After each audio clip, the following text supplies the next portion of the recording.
আসসালামু আলাইকুম সবাইকে। আনিসুজ্জামান আহিদ বলছিলাম। সেপ্টেম্বর 2025 ইনটেকে যারা চায়না এম্বাসি ফেস করছেন, তাদের এম্বাসিতে কি ধরনের প্রশ্ন আসছে এই সংক্রান্ত বহু তথ্য আমার কাছে অনেকেই জানতে চেয়েছেন। আপনাদের এই প্রশ্নের উত্তর খুঁজতে আমি আজকে সরাসরি এম্বাসিতে গিয়েছিলাম। বর্তমানে একজন শিক্ষার্থীকে চায়না এম্বাসিতে কি ধরনের প্রশ্ন করছে, আমরা শুরুতেই শিক্ষার্থীদের মুখ থেকে কিছু শুনে আসি। আসসালামু আলাইকুম সবাইকে। আজকে আমরা এম্বাসির সামনে আছি। আজকে আমরা শুনতে চাইবো একজন স্টুডেন্টকে চায়না এম্বাসিতে কি কি প্রশ্ন করা হয়। তোমাকে আজকে কি কি প্রশ্ন করা হয়েছে? প্রথমে জিজ্ঞেস করা হচ্ছে what's your name, why you are going to China and which city are you going to. ধন্যবাদ তোমাকে। জানতে চাইবো তানজিলের কাছে এম্বাসিতে আজকে কি কি প্রশ্ন করেছে। তানজিল, তোমাকে আজকে এম্বাসিতে কি কি প্রশ্ন করেছে? এম্বাসিতে আমি আমার বাসা কোথায়, দেন করছিল হচ্ছে আমি কোন সিটিতে যাচ্ছি, তারপরে করছিল হচ্ছে আমার ইউনিভার্সিটির নাম। এইটুকুই। ধন্যবাদ। আজকে এম্বাসিতে কি কি প্রশ্ন করেছে? ওকে, ফার্স্টে আমি যাওয়ার পর আমাকে জিজ্ঞেস করছে হোয়াট ইজ ইউর নেম। আমি অ্যান্সার দিছি my name is Abdullah Al Shahad. Then আমাকে আস্ক করছে যে where are you from in Bangladesh. Then আমি অ্যান্সার দিছি I am from Barguna. And then আমাকে আমার ইউনিভার্সিটির নেম জিজ্ঞেস করছে, তো ওইটা আমি অ্যান্সার দিছি মাই ইউনিভার্সিটির নেম ইজ চংসিং জিয়াওথং ইউনিভার্সিটি। এম্বাসিতে কি কি প্রশ্ন করেছে? আজকে এম্বাসি থেকে প্রশ্ন করছে হোয়াটস your name, what's your varsity name, what's your father name, এগুলাই। এম্বাসিতে কি কি প্রশ্ন করেছে? What's your name? Where are you from? How old are you? Where are you going? আজকে এম্বাসিতে তোমাকে কি কি প্রশ্ন করেছে? My name, my university name. কি কি প্রশ্ন করেছে? মার নাম আর ইউনিভার্সিটির নাম। ধন্যবাদ। তোমাদেরকে আজকে এম্বাসিতে কি কি প্রশ্ন করেছে? What's your name, what's your university name, এটাই। Address, name and university. আজকে তোমাকে এম্বাসিতে কি কি প্রশ্ন করেছে? আমি গেছি পরে আমাকে বলা হয়েছে আমার নাম কি আর আমার আব্বুর নাম কি, কোন ডিস্ট্রিক্ট কোথায়, এরকম প্রশ্ন। বিগত বেশ কয়েক ইনটেকের শিক্ষার্থীদের তথ্য মতে এই প্রশ্নগুলো আমি তৈরি করেছি। আশা করি এই প্রশ্ন এবং উত্তরগুলো যদি আপনারা ভালো মতো দেখে যান, এর ভিতর থেকে আপনাদের এম্বাসিতে প্রশ্ন আসতে পারে। সেপ্টেম্বর 2025 ইনটেকের শিক্ষার্থীদের পাশাপাশি বিগত বছরগুলোর শিক্ষার্থীদের সাথে কথা বলে চায়না এম্বাসিতে কি ধরনের প্রশ্ন আসে সেই প্রশ্নের উত্তরগুলো আমি একত্রিত করার চেষ্টা করেছি। আশা করি শিক্ষার্থীরা আজকের এই ভিডিওর মাধ্যমে পরিপূর্ণভাবে সহযোগিতা পাবে। তো চলুন শুরু করা যাক। এম্বাসি ইন্টারভিউ রুমে পৌঁছানোর পর শুরুতেই আপনার পাসপোর্টটি দেখতে চাইতে পারে। সেটা আপনাকে জিজ্ঞেস করতে পারে শো ইওর পাসপোর্ট। সেটা অবশ্যই সাথে সাথে আপনাকে পাসপোর্টটা শো করতে হবে। এরপর আপনার নাম জিজ্ঞেস করতে পারে হোয়াটস ইওর নেম। সেখানে আপনি অবশ্যই আপনার নামটা সুন্দরভাবে পরিপূর্ণভাবে দিবেন। জিজ্ঞেস করতে পারে হাউ ওল্ড আর ইউ। সেখানে আপনার বয়সটা অবশ্যই সঠিকভাবে দিবেন। এরপর আপনার সম্পর্কে জানতে চাওয়া হতে পারে। প্রশ্ন করতে পারে কুড ইউ ডিসক্রাইব ইয়োরসেলফ। সেখানে পোলাইটলি অবশ্যই আপনারা আপনাদের সম্পর্কে বেসিক যে তথ্যগুলো দেওয়া যায় সেই তথ্যগুলো দিবেন। যেমন আপনি কোথায় থাকেন, কোথা থেকে এসেছেন, আপনি এসএসসি, এইচএসসি বা ব্যাচেলর ডিগ্রি কোথা থেকে কমপ্লিট করেছেন, আপনার ফ্যামিলি মেম্বার কতজন এবং আপনার বাবা কি করে, আপনার মা কি করে, আপনি কোন প্রোগ্রামে যেতে যাচ্ছেন। মূল কথা, আপনার সম্পর্কে জানতে চাইলে আপনি আপনার সম্পর্কে যত তথ্য দেওয়া যায়, একাডেমিক তথ্য, আপনার ব্যক্তিগত তথ্য একসাথে একই উত্তরে দিয়ে দেওয়ার চেষ্টা করবেন। তাহলে তারা বুঝতে পারবে অবশ্যই আপনি আপনার সম্পর্কে সুন্দর করে ডিসক্রাইব করতে পারেন। আপনি কোন ইউনিভার্সিটিতে যাচ্ছেন এই প্রশ্নটা অবশ্যই আপনাকে করবে। আপনাকে প্রশ্ন করা হতে পারে which university will you go to. সেখানে অবশ্যই আপনার ইউনিভার্সিটির সম্পূর্ণ নামটি আপনি সুন্দর করে বলবেন। সেই সাথে আপনি কোন প্রোগ্রামে যাচ্ছেন সেটাও কিন্তু একই সাথে উল্লেখ করে দিবেন। আপনি আপনার ইউনিভার্সিটিতে কি ধরনের স্কলারশিপ পাচ্ছেন সেটা কিন্তু আপনাকে জিজ্ঞেস করা হতে পারে। অবশ্যই আপনার স্কলারশিপ সম্পর্কে কিন্তু আপনার পরিপূর্ণ জ্ঞান থাকতে হবে। আপনাকে জানতে হবে আপনি কোন স্কলারশিপ পাচ্ছেন, যেটা ফুল ফান্ডেড কিনা বা হাফ স্কলারশিপ কিনা বা সিএসসি স্কলারশিপ কিনা নাকি সেলফ ফান্ডেড স্কলারশিপ। সেটাকে কিন্তু আপনাকে অবশ্যই ক্লিয়ারভাবে জানতে হবে, যাতে করে এম্বাসিতে আপনি খুব সুন্দরভাবে সেটার উত্তর দিতে পারেন। আপনি যে ইউনিভার্সিটিতে যাচ্ছেন সেই ইউনিভার্সিটি সম্পর্কে ভালো মতো জেনে যাবেন। সেটা কোন সিটিতে অবস্থিত, কোন প্রভিন্সে অবস্থিত, এই প্রশ্নটি কিন্তু অবশ্যই আপনাকে করা হতে পারে। তার জন্য অবশ্যই এই প্রশ্নের উত্তরগুলো আগে থেকে জেনে যাবেন। সেই সাথে আপনার ইউনিভার্সিটি টিউশন ফি কত, রিয়েল টিউশন ফি কত, সেটা অবশ্যই আপনি আগেই জেনে যাবেন, যাতে করে প্রশ্ন করলে সেটা উত্তর দিতে পারেন। বিগত বছরগুলোতে বেশ কিছু শিক্ষার্থীর কাছে জানতে চাওয়া হয়েছে একজন শিক্ষার্থীর মাসিক কত খরচ হয়। এই উত্তরগুলো কিন্তু অবশ্যই আপনার আগে থেকে জেনে যাওয়া উচিত, যে কোনো মুহূর্তে এই ধরনের প্রশ্ন করলে যেন আপনারা উত্তর দিতে পারেন।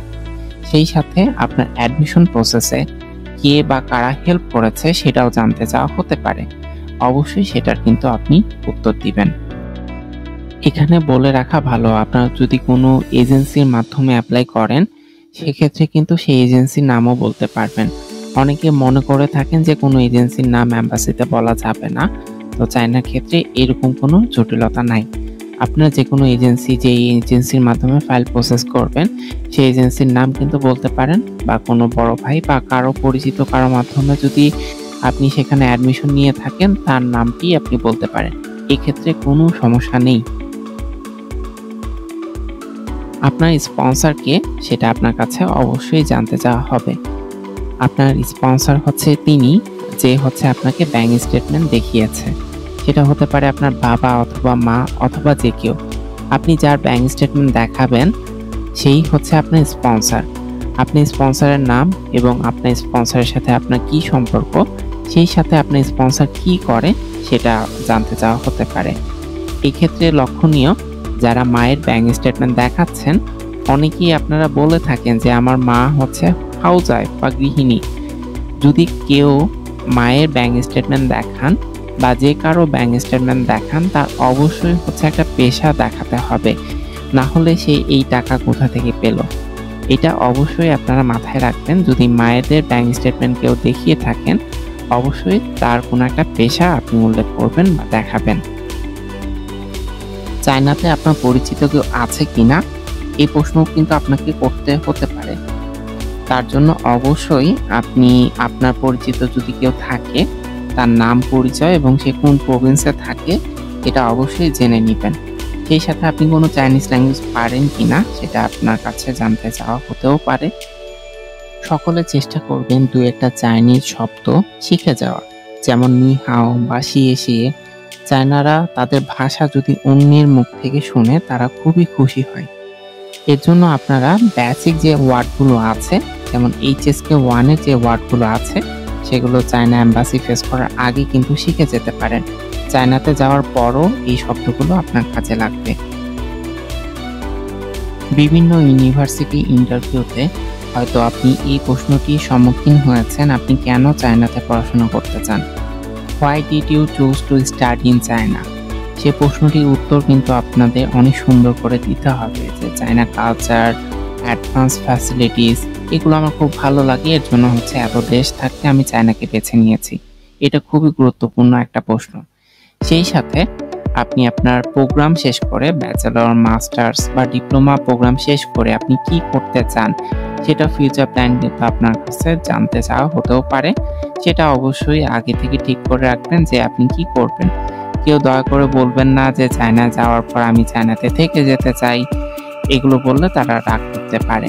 আপনি চায়না থেকে পড়াশোনা করার পর বাংলাদেশে এসে বাংলাদেশের ভূমিকায় কাজে লাগতে পারেন, বা বিদেশের অন্য কোনো দেশে হচ্ছে মাস্টার্স প্রোগ্রামে বা পিএইচডি প্রোগ্রাম বা আরও কোনো কান্ট্রিতে যেতে পারেন, সেগুলো বলতে পারেন। কারণ চায়নারা চায় না যে তাদের দেশে অন্য কোনো মানুষ গিয়ে বসবাস করুক। আপনি চায়নাতে কবে ফ্লাই করতে চাচ্ছেন, কি এয়ার টিকিট কাটা হয়েছে কিনা, সেই সাথে আপনার ইউনিভার্সিটি রেজিস্ট্রেশন ডেট কবে, সেগুলো অবশ্যই আপনি জেনে যাবেন, যাতে করে এই ধরনের কোনো প্রশ্নের সম্মুখীন হলে যেন সেই প্রশ্নগুলো উত্তর আপনি দিতে পারেন। ভার্সিটি রেজিস্ট্রেশন ডেটটা অবশ্যই ভার্সিটির সাথে যোগাযোগ করে বা অ্যাডমিশন লেটার থেকে বা প্রফেসরের সাথে যোগাযোগ করে রেজিস্ট্রেশন ডেটটা অবশ্যই জেনে নেবেন।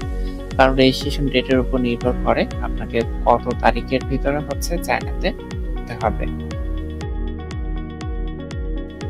আপনার প্রশ্নের উত্তর শেষ হয়ে গেলে আপনাকে ধন্যবাদ জানানো হতে পারে, নাও হতে পারে।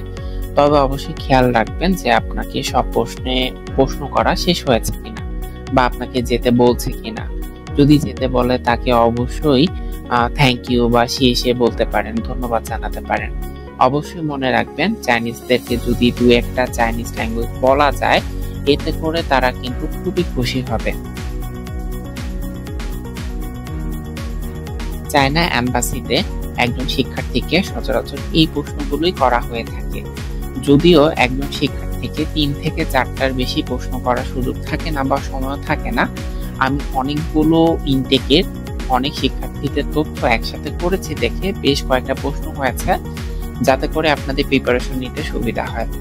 অবশ্যই এম্বাসিতে কনফিডেন্সের সাথে উত্তর দেওয়ার চেষ্টা করবেন এবং যে প্রশ্নকারী থাকবে তার ভয়েস মনোযোগের সাথে শোনার চেষ্টা করবেন, যাতে করে তার প্রশ্ন যেন রিপিট করা না লাগে। এই বিষয়ে অবশ্যই আপনার খেয়াল রাখবেন। বলে রাখা ভালো, চায়না এম্বাসি ইন্টারভিউতে তেমন কোনো কঠিন প্রশ্ন করে না, আপনার নিজের সম্পর্কেই জানতে চাইবে এবং সেই প্রশ্নগুলো আপনাকে কনফিডেন্সের সাথে দিতে হবে। মনে রাখতে হবে অবশ্যই আপনাকে প্রমাণ করতে হবে আপনি একজন শিক্ষার্থী। সেই সাথে আপনার চেষ্টা করবেন একটা ফর্মাল পোশাক পরে যাওয়ার এবং মার্জিত পোশাক পরে যাওয়ার।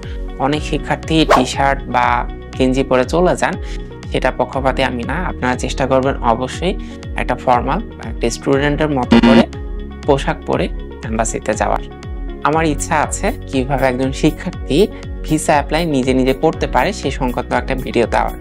আপনারা যদি আগ্রহী থাকেন তাহলে কমেন্ট বক্সে জানাতে পারেন শিক্ষার্থীরা কিভাবে নিজের ভিসা নিজেই অ্যাপ্লাই করতে পারবে। এই সংক্রান্ত একটা ভিডিও খুব শীঘ্রই আমার চ্যানেলে আসবে ইনশাল্লাহ। আপনারা যদি আগ্রহী থাকেন অবশ্যই কমেন্ট বক্সে জানাবেন। সেই সাথে আমার চ্যানেলটি অবশ্যই সবাই লাইক, কমেন্ট এবং সাবস্ক্রাইব করে দিবেন। পরবর্তী কোনো নতুন কন্টেন্টে আপনাদের সাথে আবারও দেখা হবে। আল্লাহ হাফেজ।